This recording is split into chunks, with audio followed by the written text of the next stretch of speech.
Hello, my name is Ken Kinter, and I'm an assistant professor at Rutgers University. The purpose of this presentation, this is actually part two of a three-part series of videos on motivational interviewing. Today's part two, which is about something called OARS. And as usual, my contact information is right here on the first slide. If you have any questions or want to reach out to me, don't hesitate. Before we get started with the actual presentation, I just wanted to give some well-deserved respect to the New Jersey Department of Health. They're the one that funds our department, which is known as the State Hospital Psychiatric Rehabilitation Initiative. Our purpose is to improve the quality of care in New Jersey state psychiatric hospitals and to improve conditions there for the patients and the staff. So you see the details about our mission here, and our mission would not be possible without the assistance of the New Jersey Department of Health, so we thank them. Now, if you caught video number one, you caught the spirit and method of motivational interviewing. Today, we're going to be bearing down on one of the most critical parts of motivational interviewing, and that is the tools. Motivational interviewing is sort of divided into spirit and tools, and OARS are pretty much the core skills and core tools of motivational interviewing. So OARS stands for open-ended questions, affirmations, reflections, and summaries. We're going to go through each one of those going forward. So closed-ended questions you're familiar with. Any question that is answerable with a yes or a no or a specific piece of information is a closed-ended question. Now, the good part about closed-ended questions is they get a specific piece of information that they need. The bad part about closed-ended questions is they're limiting.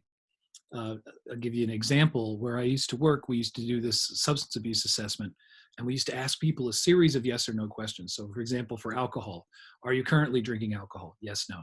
Have you drunk alcohol in the past? Yes, no. Have you ever been in treatment for alcohol? Yes. So each drug had maybe 6 or 7 yes or no questions. Then we moved from alcohol to amphetamines, barbiturates, benzodiazepines. It was excruciating. So you're asking people at least 50 closed-ended questions, one right after the other. So I'm working with this one client, and we go through all these questions, and we get to the end, and we move on. And he said, I used to sniff gas. So I looked at him for a minute. Seemed like a strange thing to say. He said, yeah, I used to sniff gas, but that wasn't on your list of questions.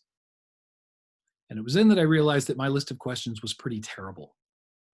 So what I ended up doing at that point was I shifted from a closed-ended question format to an open-ended question format. And what that looked like was, tell me about your history of addiction. And then we would have a conversation about it. And then I would use the closed-ended questions to fill gaps. Like, what year did you say you were in detox and rehab? How long are you sober?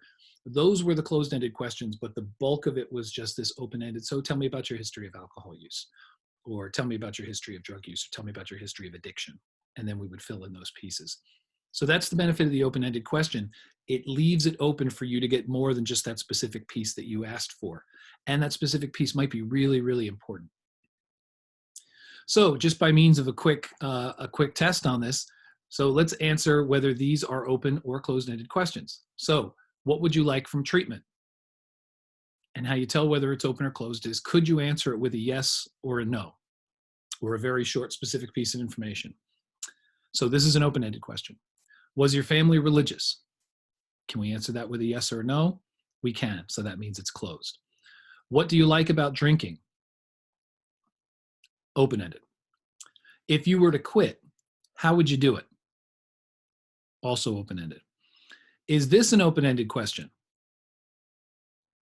This is in fact a trick question. It is either closed or the answer is no. So closed or no, or either one of those is the correct answer. So one aspect about questions is, one of the benefits of asking open-ended questions is you ask less questions.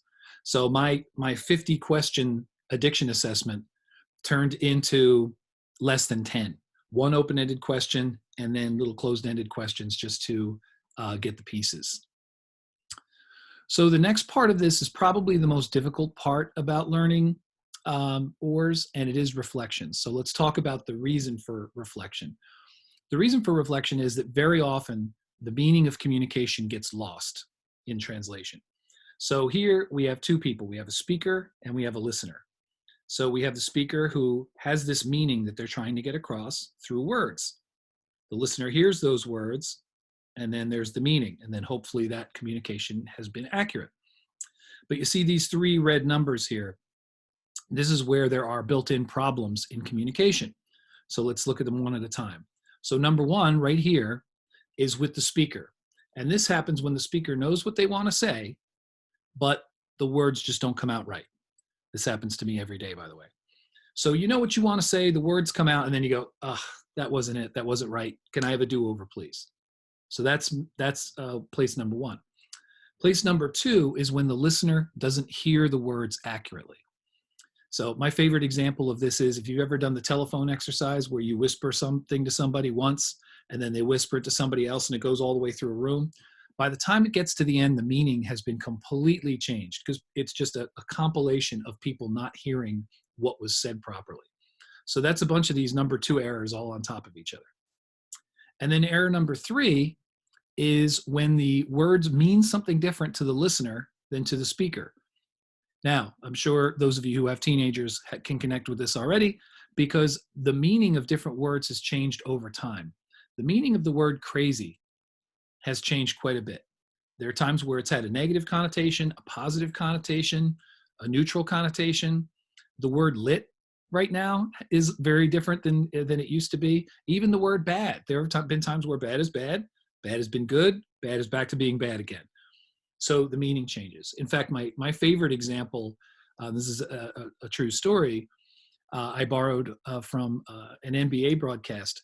There was an NBA player who was riding with a friend in a car and made a wrong turn, wasn't in such a nice neighborhood, and then a car pulled up next to them and a person held out a gun toward their car. So the guy hits the gas, takes off, but he hears shots fire as he's driving away. And he looks over and his friend has been hit. His friend's been hit with a couple of different couple shots. So he picks up his phone, gets on the phone while he's driving away, gets on the phone with 911, and he says, somebody shot my dog, somebody shot my dog. The 911 operator hears this and gives him directions to the nearest veterinary hospital because the person's dog has been shot. Now, what some of you already know is by dog, he wasn't referring to a canine, he was referring to his friend. And fortunately, the way this turned out, the veterinary hospital was right next to the people hospital. So the person did get treatment right away. The directions were not inaccurate. But you can see how the consequences of that could have been pretty bad. So here where these three errors are, and if any of these occur, and sometimes they occur in combination, then the meaning gets lost and the communication isn't effective. So the purpose of reflection is to close that circle. It's to close that circle up so that the person, the speaker, knows that not only were their words heard, but their meaning was understood. The listener communicated that back to the speaker. That's the goal. So some of the other things about reflections. Reflections resemble questions in some way, but they are different. Part of how they're different is they are a statement, and we'll be talking about how you turn a question into a statement or into a reflection. The other nice part about reflections is we'll see, and this is not going to be a sufficient look at reflections, it's just meant to be an introduction. There's going to be other materials that cover this in much more detail. Reflections also give you a chance to make a hypothesis, to make a guess about what that person meant. And you can actually lead the conversation in a direction depending on what reflection you care to use. Now, you do this already. You've done reflections with people, but you may not have known why or why you chose a certain reflection or what you can do with it. So these are rather important tools for your toolbox. So let's talk about this. So in a basic level of reflection, you're just giving the person their meaning back. But in a more complex reflection, you're calling attention to a particular part of what they said. But let's start with the basics. So we already established reflections are statements. That means they don't have that upward inflection at the end like a question does. So if you say, well, what time are we going home today? There's that little inflection, that way up. And if you say, we're going home at 4 o'clock, you don't have that upward inflection there. So that's one of the differences. Another difference between a question and a statement are the words that start it. So if you see in the middle of this slide, the question, do you mean that you, ... You make it a reflection by cutting all those question words off and you just say you. You say the statement as if it were true, and then the person will tell you if it's actually true or not. That's really how it works. The other way you get rid of a question word is by not starting with the question words who, what, where, when, why, how, how many. If you get rid of those, you just make the statement. Because, as you'll find out, even if you make a reflection and it's inaccurate, the person will correct you. So you still win. Because what you're really trying to do is the person wants you to understand. They want you to get it. So if you get it, so much the better, you move on. If you miss, the person will correct you and put you right on the right path again because they want to be understood. So some samples of reflections are right here. These may not work for you. These may not work for your population. These are just some sample ones that have come up, and some of these work for me. Sounds like is a nice, easy one to start with. If you just want to do reflections 101, sounds like ... You can start with that. I'm sure you will find some that work better for you than some of the ones that are up here. So before we talked about simple reflections and complex reflections. Simple reflections are one of these two types. Repetition, otherwise known as parroting, is just giving back what you got. Now, if you plan on going through a whole 45-minute session with somebody, just repeating back to them exactly what you got, you're an echo. You're not really a motivational interviewing facilitator. But there is a value in giving back exactly what somebody said to you without any interpretation. I've had very many clients who, when I've reflected back to them, I've repeated back to them what they've said, I've seen them make a face. And when they make the face, I say, oh, what did I get wrong? I'm sorry, I got something wrong. And they'll say, no, you got it right. It just didn't sound good when you said it, or it sounded different when you said it. That's the point. They're actually listening to their own words coming back at them, and sometimes they don't sound as good during that way. The other one is rephrasing, and rephrasing is where you say what they said to you, but you just change it up just a little bit. You just add it to your own interpretation. If somebody said something like, I'm really looking forward to being retired, you might rephrase that back to say, you're really looking forward to being out of here. Person might say, yeah, oh my God, yeah, I'm absolutely done with this. Or the other part would be, no, I just want to sleep in. I want to wake up when I want to wake up. So again, they've corrected it and then taken it a step further, which is the goal. It's in line with that eliciting, evoking piece of motivational interviewing. So complex reflections, this is when things get a little more interesting. So you see here, we've got 5 different ones. The first 3 are kind of variations of the same theme. So sticking with the retirement example, reflecting content means you're just bringing the facts back. So you're planning your retirement in however many years. And it's just a statement. That's it. Another aspect of this is reflecting feeling, where you take the emotion, but you forget about the content. You're excited about retiring. You could even say in a reflection, you're excited. You sound excited. No content whatsoever. All you're doing is capturing the feeling because you want the person to continue on that way. If you emphasize the content, they'll give you more content. If you emphasize the feeling, you'll get more about the feeling. And then the next one on here is reflecting meaning. Reflecting meaning is a combination of content and feeling. And my favorite reflection for people that are talking about retiring is freedom, because I'm trying to get at the heart of what they're talking about, beyond the content and beyond the feeling. What's the central thing that's going on for them? Another great example of a reflection is a double-sided reflection. And there's an example here. You're excited about retiring, but you're not sure what you're going to do with your free time. If you remember back in the first video, we talked about the double bind. When people don't make a change, very often it's because they feel like they're trapped between 2 negative outcomes and they're not in a hurry to choose those 2. The double-sided reflection captures both sides of the argument. I'll give you a couple examples. So it sounds like you want to quit smoking for your health, but you have a very stressful job and cigarettes are one of the ways you deal with the stress. Did you hear how I made both sides of the argument? One of my favorites that I heard from a client was, or my double-sided reflection was, so I hear you say that you're not an alcoholic, but I also heard you say that you have 7 DWIs. It's a great double-sided reflection. And you notice I'm not taking a side. It's almost like I'm introducing 2 prize fighters. Here they are, you know. The last one on here is an amplified reflection. Amplified reflections are interesting. And again, I'm looking at you parents of teenagers out there. So the example that's on here is being retired is the best thing that ever happened to you. My favorite example for an amplified reflection is it's when you take the truth and you just stretch it beyond all recognition. And you do that for a reason. So for example, the teenage version that I love hearing is, oh, this is the worst thing that ever happened. This is the worst thing ever. Now, the last 2 times that I heard the worst thing ever, one of them involved frizzy hair, and the other one involved the wrong person asking the teenager to a prom. So those are obviously the worst thing ever. So an amplified reflection would be going way off the scale. You would say something like, oh yeah, it'd be better to have cancer than to, have frizzy hair. And of course the person will go, well, that's ridiculous. But the point of it is to show that ridiculousness. When people come in and they're very angry and they're very upset, an amplified reflection is, this is the most upset you've ever been in your life. This is the most angry you've ever been in your life. Because you want them to stop, and then they think, and then they go, no, I've been more upset than this. So you've automatically added a little bit of perspective. In the moment, they really do believe that it's the worst thing ever, and you're kind of fact checking them a little bit, or actually better yet, having them fact check it. Next up is affirmations. This one's easier. This is praise. This is as simple as praise. Just noticing something good about somebody, calling attention to something. You know this from your earliest time studying psychology. Anything that you praise or bring positive attention to, you increase the likelihood of happening again. So, and I'm sure that our clients don't get too much praise, and I know the staff don't get too much praise. Praise is the quickest and easiest thing you can do, especially at the beginning part of a relationship, to help grow and develop the relationship.